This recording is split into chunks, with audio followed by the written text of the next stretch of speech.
अवधूत चिंतन श्री गुरुदेव दत्त श्री स्वामी समर्थ। माझ्या सगळ्या गोडताईंचं, मैत्रिणींचं आणि स्वामी भक्तांचं माझ्या या यूट्यूब चॅनलमध्ये मनापासून स्वागत आहे। आजचा दिवस तुम्हाला सुखाचा, समाधानाचा, आनंदाचा आणि भरभराटीचा जावो।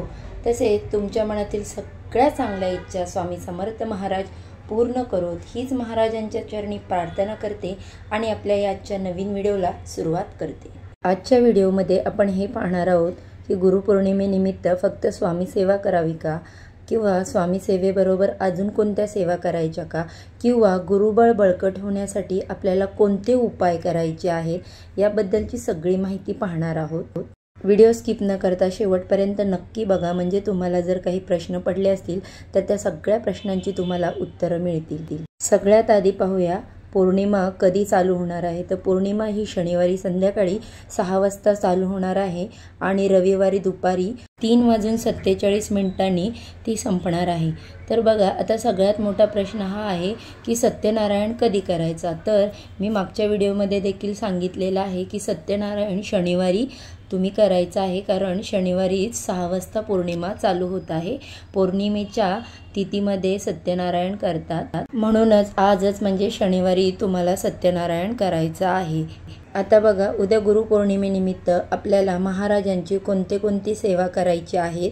सगळ्यात पहिले ज्याची 21 पारायणं जी सेवा ज्यांनी चालू केली आहे त्याची सांगता उद्या असणार आहे। म्हणजे ज्यांनी 11 पारायणं, 7 पारायणे किंवा 21 पारायणे केलेली आहेत, तुमच्यापासून ते माझ्यापर्यंत ज्यांनी पारायणे केलेली आहेत त्यांच्या पारायणाची उद्या सांगता असणार आहे। तर ती सांगता कशी करायची, उद्या आपला पारायणाचा शेवटचा पाठ असणार आहे। हा पाठ आपला पठण करून झाल्यानंतर महाराजांची आरती करायची, महाराजांना मनोभावे मनापासून प्रार्थना करायची। आपल्या ज्या काही इच्छा होत्या त्या महाराजांना आपण सुरुवातीला सांगितलेल्या होत्या, त्यामुळे आता परत त्या महाराजांना काही सांगायचे नाहीत। महाराज सगळं जाणतात आणि योग्य वेळ आल्यानंतर आपल्याला त्या इच्छांची पूर्ती किंवा इच्छांचं त्या आपण ज्या मागितलेल्या आहेत त्यांचं फळ देखील आपल्याला नक्कीच मिळणार आहे।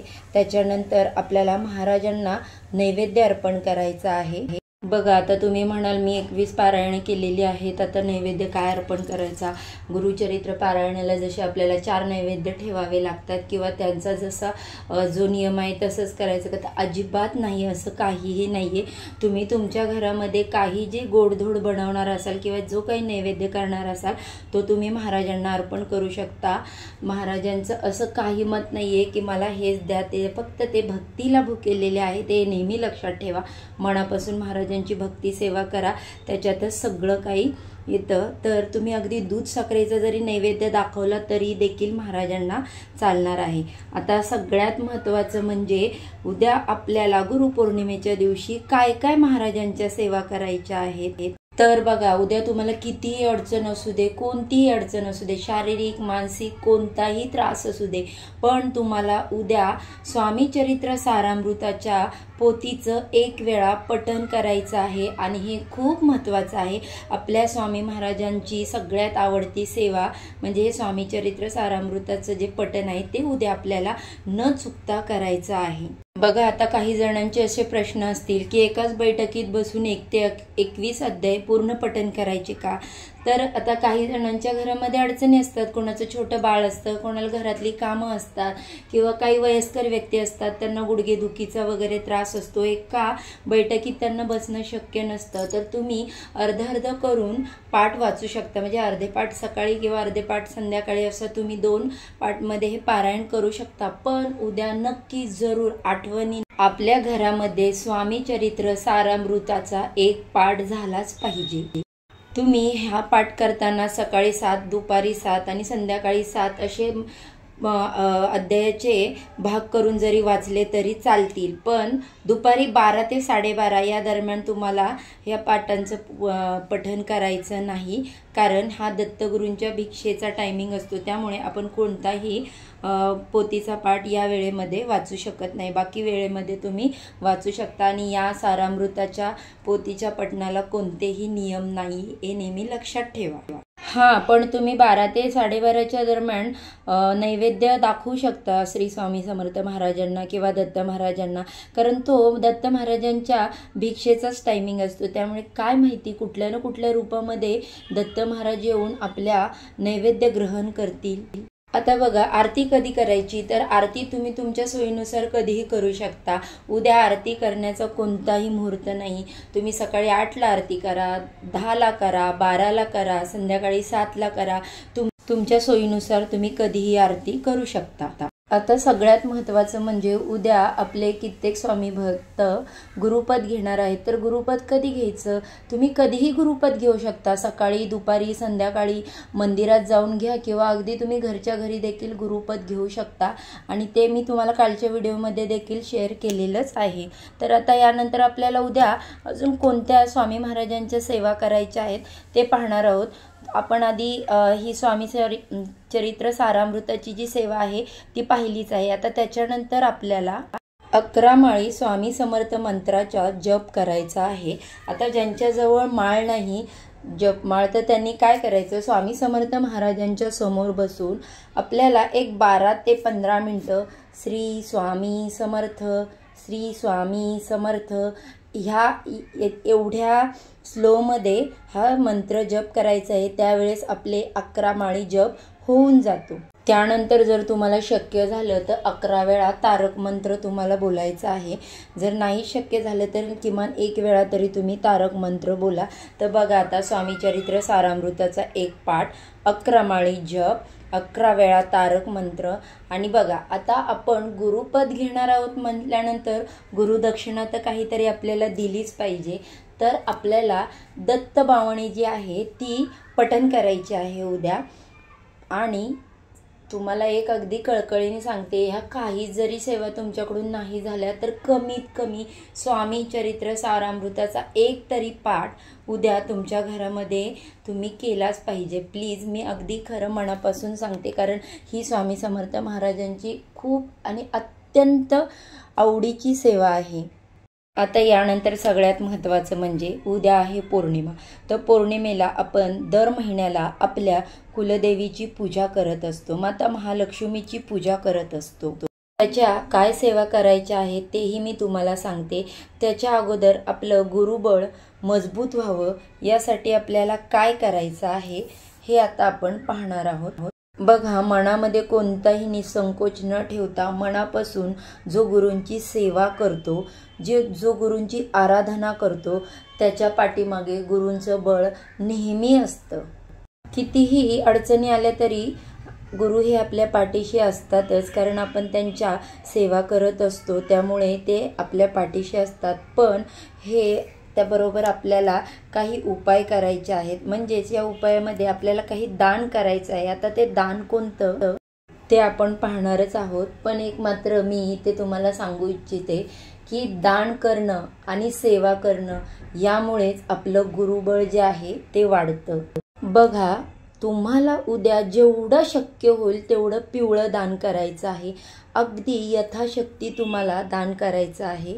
तुम्ही स्वामी महाराजांच्या मठात, केंद्रात किंवा दत्तगुरूंच्या मंदिरामध्ये, कोणत्याही मंदिरामध्ये जाऊन तुम्ही उद्या दान करू शकता पिवळ्या गोष्टींचं. जर काही जास्तच नाही झालं तर निदान केळी तरी तुम्ही मंदिरामध्ये स्वामी महाराजांच्या नावाने दान करा. किंवा गोरगरिबांना देखील तुम्ही केळी दान करू शकता किंवा अजून काही दान करू शकता. बघा, कोणत्या ना कोणत्या रूपात येऊन, काय माहिती, पक्ष्यांच्या, प्राण्यांच्या, माणसाच्या, कोणत्या रूपात उद्या स्वामी महाराज येतील आणि आपला प्रसाद जो आहे किंवा नैवेद्य जो आहे तो ग्रहण करतील. त्यामुळे तुम्हाला उद्या होईल एवढी यथाशक्ती दान करण्याची तुमच्यामध्ये जी कुवत आहे ती ठेवा. पिवळ्या रंगाचे कुठलेही पदार्थ तुम्ही उद्या दान करू शकता. म्हणजे उदाहरणार्थ त्याच्यामध्ये पेढे असो, जिलेबी असो, कोणतेही दान तुम्ही उद्या करू शकता. बघा, तुम्हाला हे काहीच नाही जमलं, मला माहिती आहे, काही आपल्याला सांसारिक अडचणी असतात, यातून आपल्याला बऱ्याचशा गोष्टी करणं मनापासून कराव्याशी वाटतात पण नाही करता येत. तर तुम्ही यातून नाराज न होता आपल्या इथे घराच्या जवळ किंवा सिग्नलवरती काही भिकारी असतात किंवा मंदिराच्या बाहेर भिकारी असतात, त्यांना पैसे दान करू नका, काहीतरी खाण्याची वस्तू, एखादा वडापाव जरी दान केला ना तरी चालेल, पण तो वडापाव त्यांनी तुमच्या समोर खाल्ला पाहिजे. आपल्या दैनंदिन जीवनात आजूबाजूला अशी अनेक लोक भेटतात की त्यांना कधी आपलं चांगलं झालेलं बघवत नाही, किंवा आपण त्यांचं कितीही चांगलं व्हावं असं जरी मनापासून विचार केला तरी त्यांच्या मनाला असं वाटत नाही की याचं चांगलं व्हावं. पण आपण त्या व्यक्तीकडे दुर्लक्ष करता. जेव्हा ते दान करतो की त्यावेळेस ती व्यक्ती जरी नाही बोलली तोंडाने की याचं चांगलं व्हावं, पण त्याचा जो अंतरात्मा असतो ना तो आपल्याला जो असतो तो चांगला आशीर्वाद देतो. तर ते महत्त्वाचं असतं. कोणत्याही व्यक्तीनी, प्राण्यांनी, पक्ष्यांनी अंतरात्म्यापासून आपल्याला आशीर्वाद द्यावे. लोक जगाशी खोटं बोलू शकतात, आपण जगाशी खोटं बोलू शकतो, पण आपण आपल्या अंतरात्म्याशी कधीही खोटं बोलू शकत नाही. जे काय खरं आहे ते अंतरात्म्यातून येतच एक ना एक दिवस बाहेर. म्हणूनच बोलते, अंतरात्म्यातून बाहेर आलेलं सत्य ते आपल्या अंतरात्म्याला माहिती असतं की बाबा मला ज्यावेळी गरज होती, ज्यावेळेस मी दुःखात होते त्यावेळेस यांनी मला मदत केलेली आहे. ते व्यक्तीने तोंडाने जरी बोलून नाही दाखवलं तरी त्याचा अंतरात्मा असतो हे ते जाणत असतो. आणि सगळ्यात महत्त्वाचं म्हणजे नेहमी लक्षात ठेवा, तुमच्या कर्मानुसार तुम्हाला फळ मिळत असतं. तुम्ही कर्म कसे करताय हे पाहिलं जातं. तुम्ही कर्म चांगले केले तर त्याचं फळ चांगलंच मिळतं. एखाद्याबद्दल तुमचं कर्म वाईट आहे किंवा तुम्ही वाईट विचार करताय तर त्या कर्माचं फळ तुम्हाला वाईटच मिळणार. बघा, तुम्ही एक छोटंसं उदाहरण घ्या.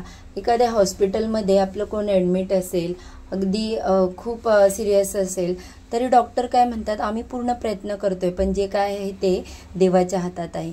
म्हणजेच याचं काय सांगण्याचं तात्पर्य की आपल्याला आपल्या कर्माचा, चांगल्या कर्माचा बँक बॅलन्स इतका करायचा आहे की अशा वेळी आपल्याला दुःखाच्या वेळी, त्रासाच्या वेळी, अडचणींच्या वेळी तो बॅलन्स काढता येईल. म्हणजे स्वामी महाराज सदैव आपल्या पाठीशी राहून आपल्याला त्या दुःखातून तारून नेतील. उद्याचा दिवस सगळ्या स्वामी भक्तांसाठी खूप धावपळीचा आहे. अगदी तुमच्यापासून माझ्यापर्यंत सगळ्यांचा दिवस एवढा धावपळीचा आहे की आपल्याला आपल्या सेवा, बऱ्याच सेवा करायच्या आहेत. तर या सगळ्या ज्या मी सांगितलेल्या सेवा करून झाल्यानंतर जर तुम्हाला वेळ भेटलाच तर, पण वेळ भेटला नाही, वेळ काढाच थोडा, तुम्ही जरी पठण नाही केलं तरी उद्या विष्णू सहस्त्रनामावली जे आहे, विष्णू सहस्त्रनाम जे आहे ते 12 मिनिटाचं ते तुम्हाला श्रवण करायचं आहे. उद्याचा दिवस अत्यंत महत्त्वाचा आहे आणि या सगळ्या सेवा करणं आपल्याला अत्यंत गरजेचं आहे. आणि उद्याचा सगळ्या स्वामी भक्तांचा दिवस चांगला जावो हीच महाराजांच्या चरणी प्रार्थना आहे. कोणतीही त्रास, कोणतीही दुःख त्यांच्या वाट्याला न येवोत आणि त्यांच्या हातून सेवा घडोत. आता उद्याच्या दिवशी तुम्हाला माता लक्ष्मीच्यासाठी देखील सेवा करायची आहे. ती म्हणजे काय तर श्रीयंत्र जे आहे ते समोर ठेवून त्याच्यावर कमलगट्ट्याची माळ ठेवायची. 16 वेळा विष्णू गायत्री मंत्र, 16 वेळा लक्ष्मी गायत्री मंत्र, 16 वेळा कमलात्मक मंत्र, तसेच 16 वेळा 99 मंत्र ह्या सेवा करायच्या आहेत. जरी तुम्हाला 16 वेळा नाही जमलं तर किमान 1 वेळा तरी तुम्ही या सेवा करा. त्यानंतर तुम्हाला 1 वेळा व्यंकटेश स्तोत्र म्हणायचं आहे. ज्याला टाईम आहे त्यांनी 3 वेळा म्हटलं तरी चालेल आणि ज्याला नाही शक्य झालं तर किमान 1 वेळा तरी म्हणा. तर बघा, ह्या सगळ्या सेवा उद्या गुरुपौर्णिमेनिमित्त आपल्याला गुरूंसाठी, गुरूंच्या चरणी अर्पण करायच्या आहे. तर चला मग आजचा व्हिडिओ इथे संपवते. सर्वांना श्री स्वामी समर्थ.